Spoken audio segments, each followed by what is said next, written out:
Hi all. இன்றைக்கி நம்ம Saturday vlog தான் பார்க்க போகிறோம். நான் வந்து தாமரை கோலம் போட்டிருக்கேன். இந்த பக்கம் சங்கு கோலம் போட்டிருக்கேன்.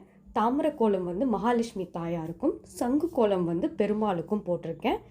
படத்துக்கு மஞ்சள் குங்குமம் வச்சுருக்கேன். அதுக்கப்புறம் உங்ககிட்ட வந்து பெருமாள் சிலை இருந்துச்சுன்னா நீங்கள் இந்த மாதிரி ஒரு சின்ன பிளேட் எடுத்துக்கோங்க. தட்டில் வந்து நீங்கள் வந்து அரிசி போட்டு நீங்கள் வந்து பெருமாள் சிலையை நீங்கள் அதில் வச்சுக்கலாம். சாலிகிராமம் கல் இருந்தாலும் நீங்கள் அதையும் வச்சு நீங்கள் வழிபடலாம். அப்படி இல்லைனாலும் பரவாயில்ல, ஒன்றும் பிரச்சனை இல்லை. அதுக்கப்புறம் வந்து நான் நெய்வேத்தியத்துக்கு வந்து நான் வந்து 2 பழம் வச்சுருக்கேன். ஒன்று வந்து நெல்லிக்காய், இன்னொன்று பேரிக்காய் பழம் நான் வச்சுருக்கேன். நெல்லிக்காய் வந்து பெருமாளுக்கு ரொம்ப ஸ்பெஷலான பழம்.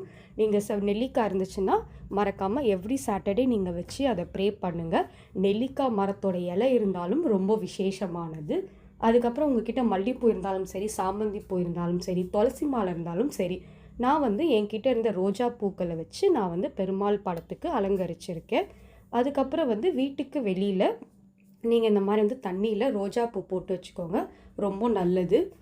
அதுக்கப்புறம் வந்து நான் இந்த மாதிரி பூஜை பண்ணுறேன். ஊதுபத்தி காட்டி நெய்வேத்தியம் காட்டுங்க.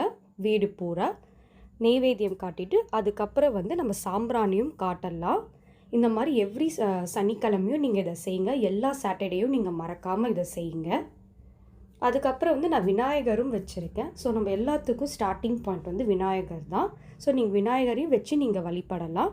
ஸோ நான் வந்து விநாயகர் வச்சுருக்கேன். எப்போவுமே மகாலட்சுமி இருக்கிற இடத்துல அதிகமாக விநாயகர், பெருமாள் இருக்கிற இடத்துல விநாயகர் இருப்பாங்க. எந்த ஒரு விஷயமா இருந்தாலும் விநாயகர்கிட்ட பெர்மிஷன் வாங்கி தான் நம்ம எல்லாமே ஸ்டார்ட் பண்ணுவோம். அதனால் நான் விநாயகரையும் அந்த இடத்துல வச்சுருக்கேன். அதுக்கப்புறம் நெய்வேத்தியம் காட்டுங்க. ரோஜா பூக்களால் நீங்கள் இந்த மாதிரி வந்து சாமிக்கு நீங்கள் வந்து இந்த மாதிரி நெய்வேத்தியம் கொடுங்க. மகாலட்சுமி தாயாருக்கும் பெருமாளுக்கும் நெய்வேத்தியம் கொடுங்க. அதுக்கப்புறம் வந்து மகாலட்சுமி தாயாருக்கு நீங்கள் வந்து 3 முறை மந்திரம் சொல்லணும். ஸ்ரீ மகாலட்சுமி தாயே போற்றி அப்படின்ட்டு.